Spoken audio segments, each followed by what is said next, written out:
What is up, everyone? Zoop here, and apparently I'm being sent to the Gulag. Well, not really, but apparently St. Petersburg wasn't too happy with some of the videos I made last week and felt the need to provide a rebuttal to them.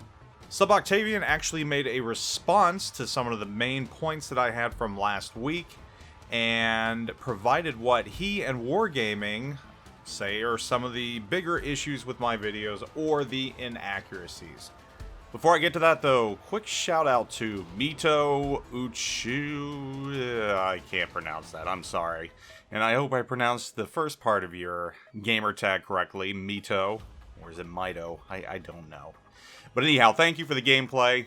You're watching a pretty stellar round that he had in the Jean Bart. Very, very enjoyable, high damage round. All the accolades you would expect from a great round. So I'm going to let that play in the background while I get ready to talk about this rebuttal. So let's get into it.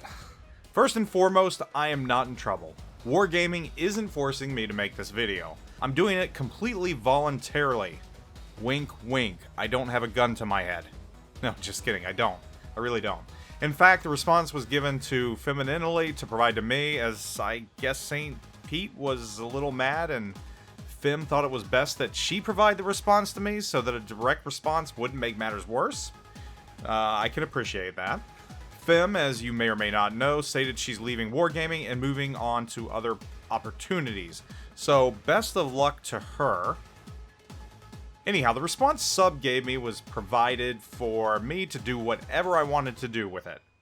They were fine with me presenting the information here, right now, in this format, and they would have equally been fine with me throwing it in the delete bin and doing absolutely nothing with it. They wanted to get their side out.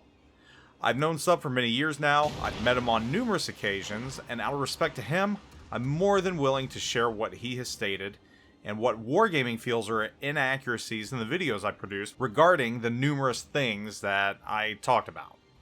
I'm going to say this right now. I don't agree with every response they provided. And that's fine. So what I'm going to do is read the main points that Sub provided and counter with my own rebuttals to them if necessary. But once again, I'm not in trouble and this video was in no way forced or required. Just want to get that out of the way so the rumor mill doesn't start churning. Anyhow, here goes. Sub starts off by saying, I will say this as directly as possible to avoid any misunderstanding, and please don't take this directness as an attempt to insult. Which I won't. I have pretty thick skin, so no way at all this is going to offend me whatsoever. It's not. 1. Russian ships are not meant for Russian servers, as well as US ships are not meant for NA servers.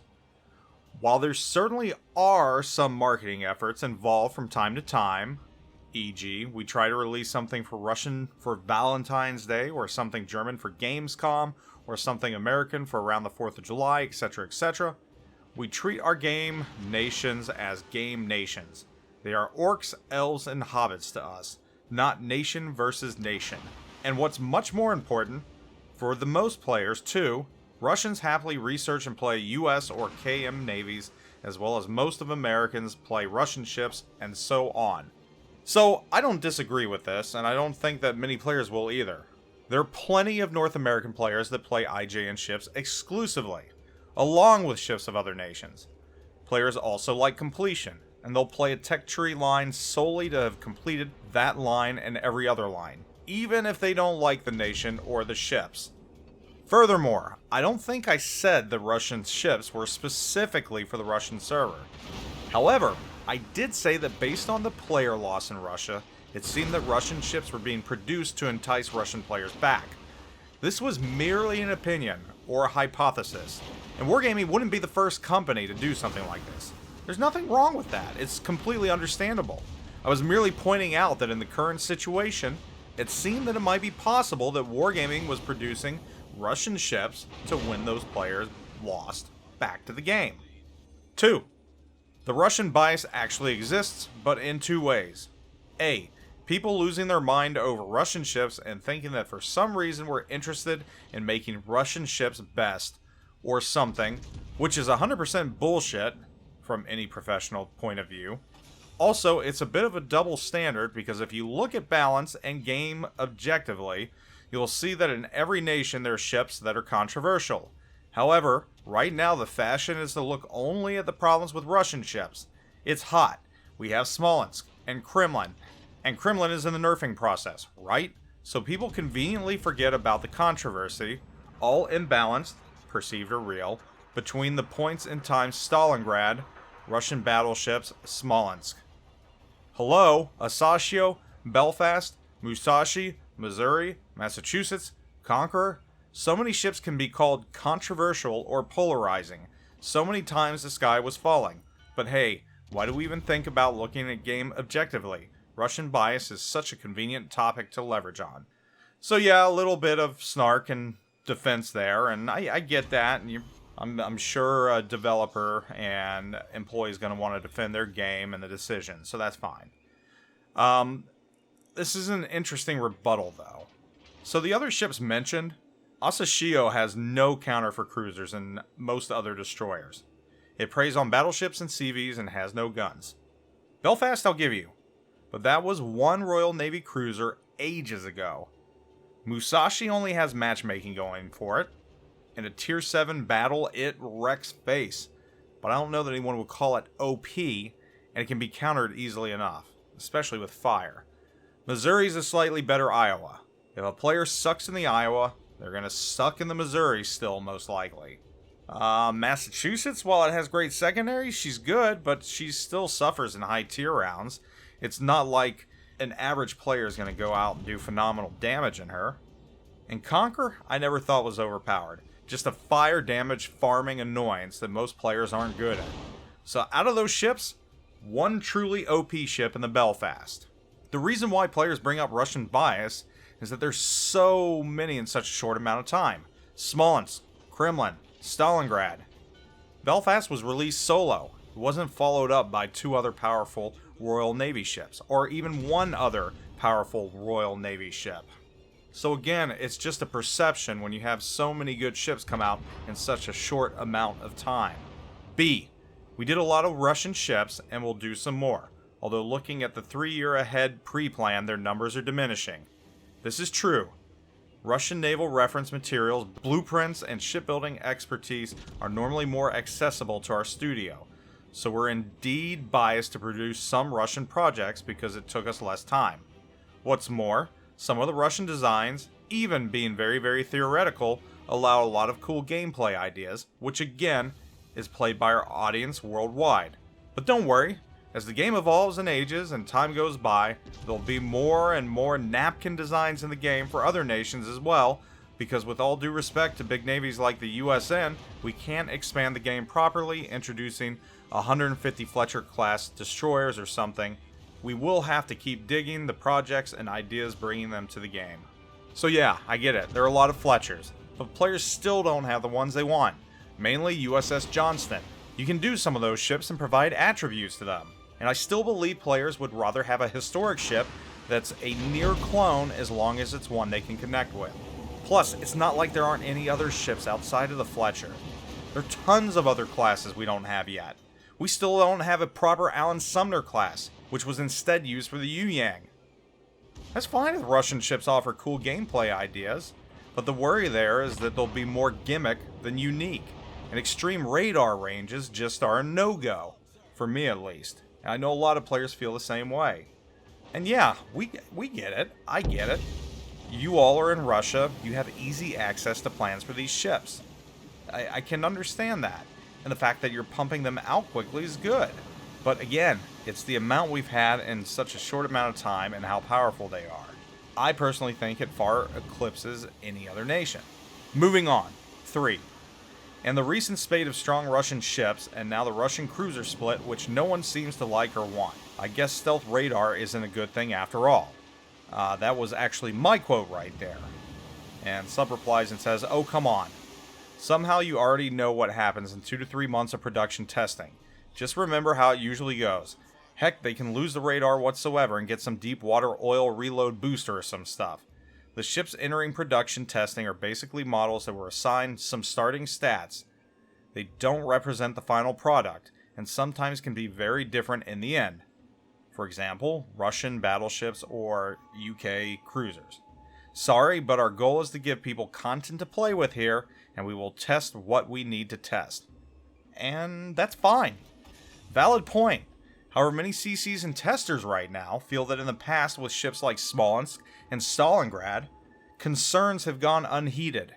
Content to play with is fine, it's great, but when glaring issues go untouched and warnings unheeded, we end up where we are now.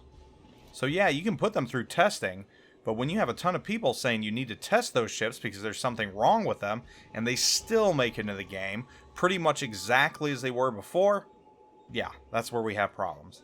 4. No one seems to like or want, and again, that was a statement that I made. This is not true. We will only know it after the line is released, looking at sentiment and popularity. Sorry, but too often I see that no one and everyone is thrown around casually.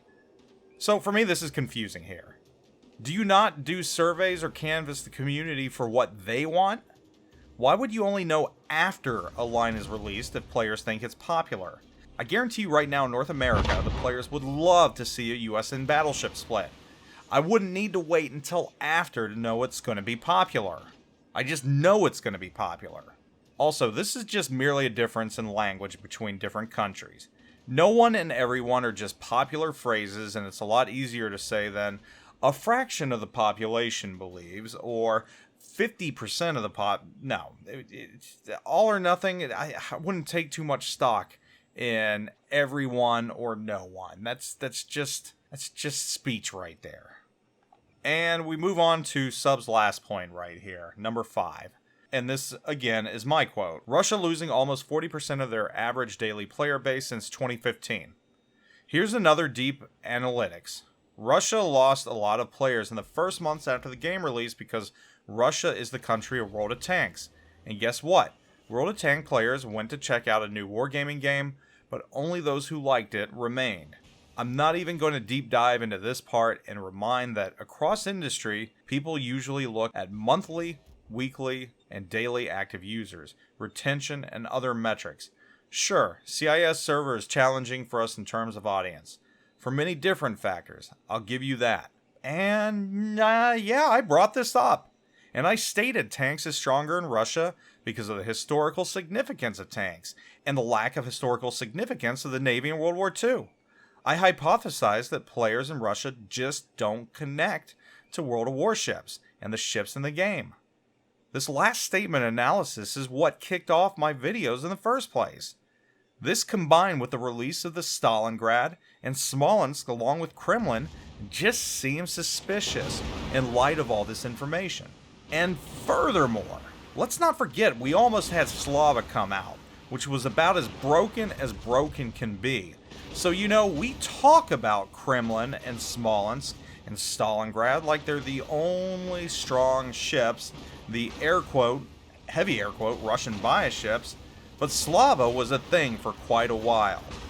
Slava almost came out, and fortunately it hasn't come out because that ship was also broken. So anyhow, there you have it. These were Sub's answers in response to my videos from last week, and these were my responses back. Again, I think it's the whole perception thing I talked about a while back. Whether the community or I am right or wrong, it's a matter of perception, and perception is reality. If players are perceiving there's Russian bias, even if there's not, you've got to look at why players are perceiving that to be the case. And you got to do something about it. Anyhow, I think I've gone on about this too long.